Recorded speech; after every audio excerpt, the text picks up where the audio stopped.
Hi hello കൂട്ടുകാരെ, എന്തൊക്കെയുണ്ട് വിശേഷം? നമുക്ക് സ്റ്റാർട്ട് ചെയ്യാം അല്ലേ. നമ്മൾ എന്ത് ചെയ്തു? പാർട്ട് 1ൽ 10 ചോദ്യങ്ങൾ, EVS ഒന്നാമത്തെ പാഠഭാഗവുമായി ബന്ധപ്പെട്ട 10 പ്രധാനപ്പെട്ട ചോദ്യങ്ങൾ നോക്കി. പാർട്ട് 2ൽ നമ്മൾ എന്ത് ചെയ്യും? ഒരു 10 ചോദ്യങ്ങൾ നോക്കും. ഇതോടെ ഏകദേശം 10 ചോദ്യങ്ങൾ ആകെ 20 ഉള്ളൂ എന്ന് പറഞ്ഞിട്ട് കാര്യമില്ല. നമ്മൾ എന്ത് ചെയ്യുന്നുണ്ട്? അതിനേക്കാൾ കൂടുതൽ കാര്യങ്ങൾ എന്ത് ചെയ്യുന്നുണ്ട്? പഠിക്കുന്നുണ്ട്. ഓക്കെ, അപ്പോൾ അത് കാണാത്തവർ ആദ്യം അത് കണ്ടിട്ട് എന്ത് ചെയ്യുക? ഇതിലേക്ക് വരിക. ഓക്കെ, ഒന്നാമത്തെ ചോദ്യത്തിലേക്ക് പോകാം. എന്താണ്? Which is the correct information regarding amphibians? അല്ലേ, ആംഫിബിയൻസ് എന്ന് പറഞ്ഞാൽ എന്താ? നമ്മൾ പറഞ്ഞിരുന്നു അല്ലേ, എന്താണ്? ഉഭയജീവികൾ അല്ലേ. അപ്പോൾ ഈ ഉഭയജീവികളെ കുറിച്ചുള്ള ശരിയായ വിവരങ്ങൾ ഏതൊക്കെയാണെന്നാണ് അല്ലേ. എന്താണ്? കരയിലും വെള്ളത്തിലും ജീവിക്കുന്നവയാണ്. ശരിയല്ലേ? യെസ്, ശരിയാണ് അല്ലേ. ഉഭയജീവികൾ എന്ത് ചെയ്യും? കരയിലും വെള്ളത്തിലും ജീവിക്കുന്നവരാണ് അല്ലേ. യെസ്. അടുത്ത എന്താണ്? തവള, സാലമാണ്ടർ എന്നിവ ഉഭയജീവികളാണ് അല്ലേ. Frog and salamander are amphibians. ശരിയാണ് അല്ലേ. നമ്മൾ കഴിഞ്ഞ വീഡിയോയിൽ പഠിച്ചിരുന്നു അല്ലേ, 5 ഉഭയജീവികളെ കുറിച്ച് പഠിച്ചില്ലേ. യെസ്, അതിലുണ്ടായിരുന്നു ഫ്രോഗും സലമാണ്ടറും ഒക്കെ അല്ലേ. മൂന്നാമത്തേത്, വാലില്ലാത്ത ഉഭയജീവിയാണ് തവള. യെസ്, അതും അതിൽ നമ്മൾ കഴിഞ്ഞ വീഡിയോയിൽ പഠിച്ചതാണ് അല്ലേ. ശരിയാണ്. അടുത്തത്, കരയിൽ മുട്ടയിടുന്നവയാണ് ആര്? യെസ്, നമ്മൾ ഉഭയജീവികൾ. ശരിയാണോ? അല്ല അല്ലേ. നമുക്കറിയാം തവള തന്നെ എവിടെയാണ്? വെള്ളത്തിലാണ് മുട്ടയിടുന്നത്. അപ്പം തന്നെ അത് തെറ്റാണെന്ന് എന്ത് ചെയ്യുക? നമുക്ക് മനസ്സിലാക്കാം. അപ്പോൾ ഏതാണ്? ഓപ്ഷൻ സി ആണ് അല്ലേ. 1ഉം 2ഉം 3ഉം എന്താണ്? ശരിയാണ്. പക്ഷെ 4 ശരിയല്ല. ഓക്കെ, അപ്പോൾ ആംഫിബിയൻസിൽ എന്തുണ്ട്? കരയിലും വെള്ളത്തിലും ഒക്കെ മുട്ടയിടുന്നവരുണ്ട്. പലരും പല രീതിയിലാണ്. അഥവാ കരയിലും വെള്ളത്തിലും മുട്ടയിടുന്നവയുണ്ട് എന്ന് പറഞ്ഞാൽ എന്താണ്? വെള്ളത്തിലാണ് ഭൂരിഭാഗം ഉഭയജീവികളും മുട്ടയിടുന്നത്. പക്ഷേ ചിലത് എന്ത് ചെയ്യുന്നുണ്ട്? കരയിലും മുട്ടയിടുന്നുണ്ട് അല്ലെ. സിസിലിയൻ പോലെയുള്ളതൊക്കെ കരയിലും എന്ത് ചെയ്യുന്നുണ്ട്? മുട്ടയിടുന്നുണ്ട്. അത് പക്ഷേ തീരെ വെള്ളമില്ലാത്ത സ്ഥലത്തല്ല, നല്ല ഈർപ്പമുള്ള നനവുള്ള സ്ഥലത്താണ് എന്ത് ചെയ്യുക? അത് മുട്ടയിടുക അല്ല. അഥവാ ഇവർ ജനിക്കുമ്പോൾ എവിടെയായിരിക്കും? വെള്ളത്തിലാണ് അവർക്ക്, അല്ലെങ്കിൽ വെള്ളത്തിനോട് അനുബന്ധിച്ചാണ് അവർക്ക് ജീവിക്കാൻ കഴിയുക. ഓക്കെ, കഴിഞ്ഞാൽ പിന്നെ അവരെന്ത് ചെയ്യുക അല്ലേ. നമ്മൾ തവളയെ കണ്ടിട്ടില്ലേ? തവളാപ്പെട്ടൽ എന്നൊക്കെ പറയും അല്ലേ. നിങ്ങളുടെ നാട്ടിൽ തവളേൻ്റെ കുഞ്ഞിൻ്റെ പേരെന്താണെന്നൊക്കെ ഒന്ന് കമൻറ്റ് ചെയ്യുക കേട്ടോ. അപ്പോൾ ഈ തവള എന്ത് ചെയ്യും? തവളാപ്പെട്ടൽ എന്നാണ് ഞങ്ങളവിടെയൊക്കെ പറയാം. അപ്പോൾ ഈ തവളാപ്പെട്ടൽ എന്ത് ചെയ്യും? ജനിക്കുമ്പോൾ വെള്ളത്തിൽ നമുക്ക് കാണുമ്പോൾ മീനൊക്കെ ആയിട്ട് തോന്നും അല്ലേ. പക്ഷേ കുറച്ച് കഴിഞ്ഞാൽ എന്ത് ചെയ്യും? അതിന് 2 കാല് വരും അല്ലേ. പിന്നെ അതെന്ത് ചെയ്യും? തവളയൊക്കെ ആയിട്ട് മാറുന്നത് കാണാം അല്ലേ. എക്സ്ട്രാ നോളജ് എന്താ നോക്കാം. ഉഭയജീവികൾ അവയുടെ ജീവിതചക്രത്തിലെ ആദ്യഘട്ടം അഥവാ ലാർവാഘട്ടം ജലത്തിലാണ് പൂർത്തിയാക്കുന്നത് അല്ലേ. അപ്പോൾ അതിൻ്റെ ആദ്യഘട്ടം എവിടെയാണ്? ജലത്തിലാണ്. പിന്നീട് എന്ത് ചെയ്യും? അത് ജലത്തിലും കരയിലുമായിട്ട് എന്ത് ചെയ്യുന്നു? ജീവിക്കുന്നു. അതുകൊണ്ടാണ് അതെന്തായത്? ഉഭയജീവിയായത് അല്ലേ. അപ്പം അങ്ങനെ അല്ലാത്ത ജീവികളുണ്ട് അല്ലേ. അപ്പോൾ അതെന്ത് ചെയ്യണം? ശ്രദ്ധിക്കാം. അപ്പോൾ ആമ ഉഭയജീവിയാണോ? അല്ല. പലരും തെറ്റിദ്ധരിക്കാറുണ്ട്. ആമ എന്താണ്? ആമ കരയിൽ മുട്ടയിടും, കഴിഞ്ഞാൽ വെള്ളത്തിലും രണ്ടിടത്തും ജീവിക്കും അല്ലേ. അതിന് പ്രശ്നമൊന്നുമില്ല. പക്ഷേ ഇതെന്താണ്? തുടക്ക കാലങ്ങളെ ഇപ്പോൾ തവളയുടെ കുഞ്ഞിനെ എടുത്തുകൊണ്ട് വെള്ളത്തിൽ നിന്ന് പിടിച്ചുകൊണ്ട് പുറത്ത് കിട്ടാതെ ജീവിക്കാൻ കഴിയുമോ? ഇല്ല. ലാർവകൾക്ക് വെള്ളം ആദ്യം നിർബന്ധമാണ്. ഓക്കെ, അങ്ങനത്തെ അത്തരത്തിലുള്ള ജീവികളാണെന്ത് നമ്മൾ ഉഭയജീവികൾ എന്ന് പറയുന്നത്. ഓക്കെ, ഉഭയജീവികളുമായി ബന്ധപ്പെട്ട് നമുക്ക് എന്ത് ചെയ്യാം? സെപ്പറേറ്റ് വീഡിയോ തന്നെ ചെയ്യാം. ഓക്കെ, അടുത്ത ചോദ്യം നോക്കാം. എന്താണ്? Examine the following and identify the statements concerning Miyawaki forest അല്ലെ. മിയാവാക്കി ഫോറസ്റ്റ് അല്ലെ, അറിയില്ല, എല്ലാവർക്കും അറിയുന്നുണ്ടാവും അല്ലെ. മിയാവാക്കി വനങ്ങളെക്കുറിച്ച് നിങ്ങൾ പഠിച്ചിട്ടുണ്ടാകുമല്ലോ. താഴെ തന്നിരിക്കുന്നവ പരിശോധിച്ച് മിയാവാക്കി വനങ്ങളെ സംബന്ധിച്ച പ്രസ്താവനകൾ അല്ലെ, അഥവാ ശരിയായ പ്രസ്താവനകൾ ഏതെല്ലാം എന്നാണ് ചോദിക്കുന്നത് അല്ലേ. 1, അകിര മിയാവാക്കി വികസിപ്പിച്ച രീതിയാണത് അല്ലേ. Developed by Akira Miyawaki. ശരിയാണ് അല്ലേ. അടുത്തത്, നഗരങ്ങളിൽ ഇടതൂർന്ന വനങ്ങൾ ഉണ്ടാക്കാൻ ഇതെന്ത് ചെയ്യുന്നു? സഹായിക്കുന്നു. ശരിയല്ലേ. യെസ്, ശരിയായിട്ടുള്ള പോയിന്റ് ആണ് അല്ലേ. അടുത്ത എന്താണ്? സസ്യങ്ങൾ വളരെ വേഗത്തിൽ എന്ത് ചെയ്യുന്നു? പ്ലാന്റ്സ് ഗ്രോ വെരി ക്വിക്ക്ലി അല്ലേ. വേഗത്തിൽ എന്ത് ചെയ്യുന്നുണ്ട്? വളരുന്നുണ്ട് അല്ലേ. ശരിയാണ്. പ്രകൃതിദത്ത ആവാസ വ്യവസ്ഥയ്ക്ക് ഉദാഹരണമാണ് അല്ലേ. അത് പ്രകൃതിദത്തമാണോ? അല്ല, മാൻമെയ്ഡ് ആണ് അല്ലേ. മനുഷ്യനിർമ്മിത ആവാസ വ്യവസ്ഥയാണ് ഇത് നമ്മുടെ മിയാവാക്കി ഫോറസ്റ്റ് അഥവാ മിയാവാക്കി വനങ്ങൾ അല്ലേ. മനുഷ്യന്മാരുണ്ടാക്കുന്നതാണ് എന്ത്? Miyawaki forest. ഓക്കെ, അടുത്ത ചോദ്യം അല്ലേ. ഇതിലൊരു എക്സ്ട്രാ നോളജിലേക്ക് പോവാം അല്ലേ. അതിലെ ആൻസർ പറഞ്ഞില്ല അല്ലേ. ആൻസർ ഏതാണ് വരിക? യെസ്, 1, 2, 3ഉം ശരിയാണ്. Option D is the right answer. Okay, Miyawaki മനുഷ്യനിർമ്മിതമായ കൃത്രിമമായി അഥവാ മനുഷ്യന്മാരുണ്ടാക്കിയ വനവൽക്കരണ രീതിയാണ്. ജപ്പാനീസ് സസ്യശാസ്ത്രജ്ഞനായ അകിര മിയാവാക്കിയാണ് ഈ ആശയം മുന്നോട്ട് വെച്ചത് അല്ലെ. അപ്പോൾ അകിര മിയാവാക്കിയാണ് ഇത് ഉണ്ടാക്കിയത് അല്ലേ. അയാൾ ഏത് രാജ്യക്കാരനാണ്? ജപ്പാൻകാരനാണ് അല്ലെ. മിയാവാക്കി വനം മനുഷ്യനിർമ്മിതമായ അഥവാ മാൻമെയ്ഡ് ആയിട്ടുള്ള ഒരു ഇക്കോസിസ്റ്റമായിട്ടൊക്കെ നമുക്ക് എന്ത് ചെയ്യാം? കണക്കാക്കാവുന്നതാണ്. ഓക്കെ, അടുത്ത ചോദ്യം നോക്കാം. Which are the correct statements regarding pollution അല്ലെ. പൊല്യൂഷൻ അല്ലെ, മലിനീകരണവുമായി ബന്ധപ്പെട്ട് ശരിയായ പ്രസ്താവന ഏതാണെന്നാണ് ചോദിക്കുന്നത് അല്ലേ. 1, പ്ലാസ്റ്റിക് കത്തിക്കുന്നത് വായു മലിനീകരണത്തിന് കാരണമാകും അല്ലെ. Burning plastic causes air pollution. ശരിയല്ലേ? ശരിയാണല്ലേ. കീടനാശിനികൾ മണ്ണ് മലിനമാകുന്നു അല്ലെ. അല്ലെ കീടനാശിനികൾ അടിക്കുമ്പോൾ എന്ത് ചെയ്യും? അത് മണ്ണിനെ മലിനമാക്കും. അതും എന്താണ്? ശരിയാണ്. ഓക്കെ, അടുത്ത ചോദ്യം നോക്കാം, അല്ല അടുത്ത സ്റ്റേറ്റ്മെന്റ് നോക്കാം.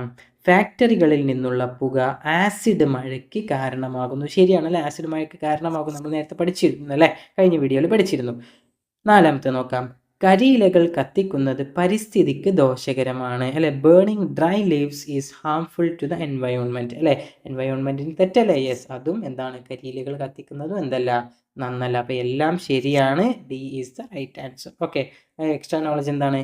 കരിയിലകൾ കത്തിക്കാതെ കമ്പോസ്റ്റ് ആക്കി മാറ്റുന്നത് വഴി മണ്ണിന്റെ ഫലഭൂഷ്ഠത വർദ്ധിപ്പിക്കാനും വായു മലിനീകരണം തടയാനും സാധിക്കും അല്ലെ. പ്രധാനപ്പെട്ട ഒരു പോയിന്റ് ആണ് അല്ലെ. പലപ്പോഴും നമ്മൾ എന്ത് ചെയ്യും? നമ്മൾ വീടിൻ്റെ അടുത്തൊക്കെയുള്ള ഇലകളൊക്കെ ഇതൊക്കെ വേസ്റ്റ് ആണെന്നൊക്കെ പറഞ്ഞ് എന്ത് ചെയ്യും? അതൊക്കെ കൂട്ടിയിട്ട് കത്തിക്കും വൃത്തിയാക്കാൻ വേണ്ടിയിട്ട്. അപ്പം അങ്ങനെ കത്തിക്കുന്നതിലൂടെ നമ്മൾ എന്താണ്? വായു മലിനീകരണമാണ് ഉണ്ടാക്കുന്നത് അല്ലേ. പകരം നമ്മൾ എന്ത് ചെയ്യണം? ഇതെല്ലാം കൂടി കൂട്ടിയിട്ട് അല്ലെ, ഏത് മരത്തിൽ നിന്നാണോ പൊഴിഞ്ഞത് ആ മരത്തിന് തന്നെ ഇട്ട് കൊടുത്താൽ ആ മരം എന്ത് ചെയ്യും? നല്ല ഉഷാറായിട്ട് വളരും അല്ലേ. കാരണം അതെന്താണ്? അതിന് വളമയായിട്ട് മാറുകയാണ് അല്ലേ. അതുകൊണ്ടാണ് നമ്മളെ കാട്ടിലൊക്കെ ഒരുപാട് മരങ്ങൾ വളരുന്നത് അല്ലേ. കാട്ടിലൊക്കെ ആരെങ്കിലും കൊണ്ടുപോയി ചാണകവും അല്ലെങ്കിൽ വളമൊക്കെ ഇട്ട് കൊടുക്കാറുണ്ടോ? ഇല്ല. അവിടെ എങ്ങനെയാണ് വളമ കിട്ടുന്നത് അല്ലേ? ഈ മരത്തിൻ്റെ ഇലകൾ പൊഴിയുന്നു അല്ലേ, അതന്നെ വളമയായിട്ട് മാറുന്നു. മരത്തിൽ നിന്ന് പഴങ്ങളും കായ്കളും അല്ലേ, മറ്റു മൃഗങ്ങളുടെ കാഷ്ടങ്ങളും ഒക്കെ എന്ത് ചെയ്യുന്നുണ്ട്? അവിടുത്തെ മരങ്ങൾക്ക് എന്ത് ചെയ്യുന്നു? വളമായിട്ട് മാറുന്നു. അങ്ങനെ മരങ്ങൾ നല്ല സൂപ്പറായിട്ട് ഉണ്ടാകുന്നു. ഓക്കെ, അങ്ങനെയാണ് സംഭവിക്കുന്നത് അല്ലേ. അടുത്ത ചോദ്യം നോക്കാം. Which are the statements regarding Haritha Karmasena? Haritha കർമ്മസേനയെ സംബന്ധിച്ച പ്രസ്താവനകളിൽ ശരിയായത് ഏതെല്ലാം എന്നുള്ളതാണ് അല്ലേ. ഒന്ന്, വീടുകളിൽ നിന്നുള്ള മാലിന്യങ്ങൾ ശേഖരിക്കുന്നു. ശരിയല്ലേ? യെസ്, നമ്മൾ വീട്ടിൽ നിന്നുള്ള മാലിന്യങ്ങൾ അവരെന്ത് ചെയ്യുന്നുണ്ട്? ശേഖരിക്കുന്നുണ്ട് അല്ലേ. കുടുംബശ്രീയുടെ കീഴിലുള്ള സംവിധാനമാണിത് അല്ലേ. ഇതെവിടെയാണ്? കുടുംബശ്രീയുടെ കീഴിലുള്ള ഒരു സംവിധാനമായിട്ടാണ് എന്ത് ചെയ്യുന്നത്? പ്രവർത്തിക്കുന്നത് അല്ലേ. യെസ്, അതും ശരിയാണ്. അടുത്ത് നോക്കാം. പ്ലാസ്റ്റിക് മാലിന്യങ്ങൾ ഇവർ കൈകാര്യം ചെയ്യുന്നു അല്ലേ. പ്ലാസ്റ്റിക് മാലിന്യങ്ങളാണ് കൈകാര്യം ചെയ്യുന്നത്. ഇവർ മണ്ണ് പരിശോധന നടത്തുന്നുണ്ടാവില്ല അല്ലേ. ഏതാണ്? 1, 2, 3 ശരിയാണ്. Option B is the right answer. Extra knowledge എന്താണ്? കേരളത്തിലെ തദ്ദേശ സ്വയംഭരണ സ്ഥാപനങ്ങളുടെ കീഴിൽ അജൈവ മാലിന്യ സംസ്കരണത്തിനായി പ്രവർത്തിക്കുന്ന പ്രധാന സംവിധാനമാണ് ഹരിത കർമ്മസേന അല്ലെ. നമ്മളെ വീട്ടിലൊക്കെ വരുന്നുണ്ടാവും, നമ്മൾ സ്കൂളിൽ വരുന്നുണ്ടാവും. നിങ്ങൾക്ക് അറിയാത്തവരുണ്ടെങ്കിൽ എന്ത് ചെയ്യുക? വീട്ടുകാരോട് ചോദിക്കുക, എന്താണ് ഹരിത കർമ്മസേന? അവർ എപ്പോഴൊക്കെയാണ് വരൽ? എല്ലാ മാസവും വരാറുണ്ടോ? അവരിങ്ങോട്ട് പൈസ തരുമോ അതോ നമ്മൾ അങ്ങോട്ട് പൈസ കൊടുക്കണോ? ഇതൊക്കെ എന്ത് ചെയ്യുക? ഒന്ന് ചോദിച്ച് മനസ്സിലാക്കുക, അറിയാത്തവർ കേട്ടോ. ഓക്കെ, അടുത്ത ചോദ്യം നോക്കാം. What is the relationship between biotic and abiotic factors അല്ലെ. ജീവനുള്ളതും ജീവനില്ലാത്തതുമായ അല്ലെ, അഥവാ ജീവിയവും അജീവീയവുമായ ഘടകങ്ങൾ അല്ലെ, അങ്ങനെയൊക്കെ പറയാം. ബയോട്ടിക് ആൻഡ് അബയോട്ടിക് അല്ലെ, ഇത് തമ്മിലുള്ള ബന്ധങ്ങൾ കാണിക്കുന്ന സ്റ്റേറ്റ്മെന്റ് ഏതൊക്കെയാണെന്നാണ് ചോദിക്കുന്നത് അല്ലെ. ആദ്യത്തെ സ്റ്റേറ്റ്മെന്റ് എന്താണ്? സസ്യങ്ങൾക്ക് വളരാൻ മണ്ണ്, വെള്ളം, സൂര്യപ്രകാശം എന്നിവ വേണം അല്ലെ. Plants need soil, water and sunlight to grow. വളരാൻ. ശരിയാണല്ലേ. രണ്ടാമത്തെ നോക്കാം. മീനുകൾക്ക് ശ്വസിക്കാൻ വെള്ളം ആവശ്യമാണ്. യെസ് അല്ലെ. മീനുകളുടെ റെസ്പിറേഷൻ അഥവാ ശ്വസനം നടക്കുന്നത് ഏത് വഴിയാണ്? അത് അവരുടെ ഗിൽസ് വഴിയാണ് അല്ലെ. ഗിൽസ് എങ്ങനെയാണ്? ആ വെള്ളം എന്ത് ചെയ്യുന്നു? ആ ഗിൽസിലൂടെ, വായിലൂടെ എടുത്ത് ഗിൽസിലൂടെ പുറത്തേക്ക് പോകുമ്പോൾ ഗിൽസ് എന്ത് ചെയ്യുന്നു? അതിന് മീനുകൾക്ക് ആവശ്യമായിട്ടുള്ള ഓക്സിജൻ അല്ലെ എന്ത് ചെയ്യുന്നു? വലിച്ചെടുക്കുകയാണ് ചെയ്യുന്നത് അല്ലെ. രണ്ടും ശരിയാണ് അല്ലെ. 1ഉം 2ഉം ശരിയാണ്. 3, ജീവനുള്ള ഘടകങ്ങൾ ജീവനില്ലാത്തവയെ ആശ്രയിക്കുന്നില്ല അല്ലെ. ജീവനുള്ള ഘടകങ്ങൾ എന്ത് ചെയ്യുന്നുണ്ട്? ജീവനില്ലാത്തവയെ ആശ്രയിക്കുന്നുണ്ട് അല്ലെ. ഇപ്പം നമുക്ക് വെള്ളത്തിന് ജീവൻ ഉണ്ടോ? ഇല്ല അല്ലെ. നമുക്ക് ജീവിക്കണമെങ്കിൽ എന്ത് വേണം? വെള്ളം വേണം അല്ലെ. അപ്പം നമ്മൾ ജീവനുള്ളതാണ് അല്ലെ. നമ്മൾ എന്ത് ചെയ്യുന്നു? ജീവനില്ലാത്ത വെള്ളത്തെ ആശ്രയിക്കുന്നു, കല്ലിനെ ആശ്രയിക്കുന്നു, മണ്ണിനെ ആശ്രയിക്കുന്നു, സൂര്യപ്രകാശത്തെ ആശ്രയിക്കുന്നു അല്ലെ. എല്ലാത്തിനും നമ്മൾ എന്ത് ചെയ്യുന്നു? പരസ്പരം അങ്ങോട്ടും ഇങ്ങോട്ടും ആശ്രയിക്കുന്നുണ്ട്. യെസ്, അത് തെറ്റാണല്ലേ. 4, മണ്ണിര മണ്ണിൻ്റെ ഗുണനിലവാരം കൂട്ടുന്നു. യെസ്, മണ്ണിര എന്ത് ചെയ്യുന്നുണ്ട്? ആ മണ്ണിൻ്റെ ഗുണനിലവാരം വർദ്ധിപ്പിക്കുന്നുണ്ട്. ശരിയാണ്. അപ്പോൾ 1ഉം 2ഉം 4ഉം ശരിയാണ്. Option B is the right answer. Extra knowledge എന്താ? ജീവനുള്ള എല്ലാ ഘടകങ്ങളും നിലനിൽപ്പിനായി ജീവനില്ലാത്ത അജൈവ അഥവാ അജൈവമായ ജീവനില്ലാത്ത ഘടകങ്ങൾ എന്ത് ചെയ്യുന്നുണ്ട്? പൂർണ്ണമായിട്ടും ആശ്രയിക്കുന്നുണ്ട്. നമ്മൾ വെള്ളത്തെ ആശ്രയിക്കുന്ന പോലെ, നമ്മൾ സൂര്യപ്രകാശത്തെ ആശ്രയിക്കുന്ന പോലെ അല്ലേ. ചെടികൾക്ക് വേണം വെള്ളം, ചെടികൾക്ക് വേണം സൂര്യപ്രകാശം അല്ലേ. എല്ലാവർക്കും അല്ലേ. ഇപ്പോൾ ജീവികൾക്ക് വേണ്ട, ആടിന് വേണ്ടേ, പശുവിന് വേണ്ടേ, സിംഹത്തിന് വേണ്ടേ, കടുവയ്ക്ക് വേണം, എല്ലാവർക്കും എന്ത് വേണം? വെള്ളം വേണം, സൂര്യപ്രകാശം വേണം, മണ്ണ് വേണം അല്ലേ. എല്ലാം എന്ത് ചെയ്യണം? പരസ്പരം നമ്മളൊക്കെ ആശ്രയിച്ചിട്ടാണ് ജീവിക്കുന്നത് അല്ലേ. യെസ്, അടുത്തത് നോക്കാം. Which of the following are correct regarding penguins അല്ലേ. Penguins. Which of the following are correct regarding penguins. പെൻഗിനെ സംബന്ധിച്ച് ശരിയായവ ഏതെല്ലാം? ഒന്നാമത്തെ നോക്കാം, ഏതൊക്കെയാണ് ശരിയായത്. തണുപ്പിനെ പ്രതിരോധിക്കാൻ ചർമ്മത്തിനടിയിൽ കൊഴുപ്പ് പാളികളുണ്ട്. ശരിയാണ് അല്ലേ. സ്കിന്നിൻ്റെ അടിയിൽ എന്തുണ്ട്? ഫാറ്റ് ഉണ്ട്. Fat under the skin to resist cold അല്ലേ. എങ്ങനത്താണ്? വെറുതെ ചെറിയ ഫാറ്റാണോ? അല്ല, തിക്ക് ലെയറാണ് അല്ലേ. നല്ല കട്ടിയുള്ള ലെയറുള്ള ഫാറ്റ് എന്തുണ്ട്? ശരിയാണ് അല്ലേ. രണ്ടാമത്തെ, ചർമ്മബന്ധിതമായ വിരലുകൾ നീന്താൻ സഹായിക്കുന്നു. വെബ്ഡ് ഫീറ്റ് ആണ് അല്ലേ. ശരിയാണ്. ഇവ ഉഷ്ണമേഖലാ പ്രദേശങ്ങളിൽ കാണപ്പെടുന്നു അല്ലേ. എന്താണ് ഉഷ്ണമേഖല എന്ന് പറഞ്ഞാൽ? ട്രോപ്പിക്കൽ റീജിയൻസിൽ, അഥവാ എന്താണ്? ചൂടുള്ള സ്ഥലമാണ് അല്ലേ. പെൻഗിൻ ചൂടുള്ള സ്ഥലത്താണോ? അല്ല, തണുപ്പുള്ള സ്ഥലത്താണ് അല്ലേ. പോളാർ റീജിയൻസിലാണ് ഉള്ളത് അല്ലേ. അടുത്തത്, ഇവ പറക്കാൻ കഴിയാത്ത പക്ഷികളാണ്. ശരിയാണ് അല്ലേ. പറക്കാൻ കഴിയുമോ? ദേ ആർ ഫ്ലൈറ്റ്ലെസ് ബേർഡ്സ് അല്ലേ. പറക്കാൻ കഴിയാത്തതാണല്ലോ. അപ്പോൾ 1, 2, 4 ശരിയാണ്. ഏതാണ്? 1, 2, 4 ശരിയായത് സി ആണ് അല്ലേ. Option C is the right answer. Okay, ഇതിൽ എക്സ്ട്രാ നോളജ് എന്താണ്? പെൻഗിനുകൾ പ്രധാനമായും അന്റാർട്ടിക്ക പോലുള്ള അതിശൈത്യ ധ്രുവ പ്രദേശങ്ങളിലാണ് ജീവിക്കുന്നത് അല്ലേ. അപ്പോൾ കുറച്ചൊരു തണുപ്പുണ്ടായാൽ മതിയോ? പോരെ, അതിശൈത്യമാണല്ലോ. നല്ല തണുപ്പുള്ള, നല്ല മഞ്ഞൊക്കെ ഉള്ള സ്ഥലങ്ങളിലാണ് ആരുള്ളത്? പെൻഗിനുകൾ കാണപ്പെടുന്നത്. അടുത്ത ചോദ്യം നോക്കാം. Choose the incorrect information regarding Sacred Groves അഥവാ കാവുകൾ അല്ലേ. കാവുകളെ സംബന്ധിച്ച് ശരിയല്ലാത്ത വിവരങ്ങൾ ഏതൊക്കെയാണെന്ന് പറയുന്നത് അല്ലേ. അത് തിരഞ്ഞെടുക്കാൻ വേണ്ടിയിട്ടാണ് പറയുന്നത് അല്ലേ. എന്താണ്? ഇവ ഓക്സിജൻ പാർലറുകൾ എന്നറിയപ്പെടുന്നു. യെസ്, ശരിയാണല്ലോ. ഓക്സിജൻ പാർലേഴ്സ് അല്ലേ. നമ്മൾ കഴിഞ്ഞ ഇതിൽ എന്ത് ചെയ്തിട്ടുണ്ടായിരുന്നു? പറഞ്ഞിട്ടുണ്ടായിരുന്നു അല്ലേ. ശരിയല്ലാത്ത വിവരങ്ങളാണ് കേട്ടോ ഇത്. ശരിയാണ്. അപ്പോൾ നമുക്ക് വേണോ? വേണ്ട. അടുത്തത്, വൈവിധ്യമാർന്ന ജീവജാലങ്ങളുടെ വാസസ്ഥലമാണ് അല്ലേ. ശരിയാണ് അല്ലേ. ഹാബിറ്റാറ്റ് എന്ന് എങ്ങനത്തെ ഹാബിറ്റാറ്റാണ്? ഡൈവേഴ്സ് വെറൈറ്റി അല്ല, കുറേ വ്യത്യസ്തമായ ജീവികൾ അവിടെ ഉണ്ട്. അതും ശരിയാണ്. അതും നമുക്ക് വേണ്ടതില്ല. ഏതാണ് തെറ്റാണ് കണ്ടുപിടിക്കേണ്ടത് അല്ലേ. ഇവ മനുഷ്യനിർമ്മിത വനങ്ങളാണ്. ആണോ? ഗ്രോവ്സ് അല്ലേ. സീക്രഡ് ഗ്രോവ്സ് മനുഷ്യനിർമ്മിതമാണോ? ഒരിക്കലും അല്ല. അതെന്താണ്? ഇത് പ്രകൃതിദത്തമായിട്ട് ഉണ്ടാകുന്ന ഒരു ഫോറസ്റ്റ് ആണ് അല്ലേ. വനങ്ങളായിട്ട് നമുക്ക് കണക്കാട്ടാം. അപ്പോൾ അത് തെറ്റാണ് അല്ലേ. അപ്പോൾ അത് നമുക്ക് ഇവിടെ വേണം. ഇവ പ്രകൃതിദത്തമായ ആവാസ വ്യവസ്ഥയാണ്. ആണോ? യെസ്. ഇതെന്താണ്? ഇക്കോസിസ്റ്റം, നാച്ചുറൽ ആയിട്ടുള്ള ഇക്കോസിസ്റ്റത്തിൽ പെട്ടതാണ് അല്ലേ. ഇതിൽ ഏത് മാത്രമാണ് തെറ്റ്?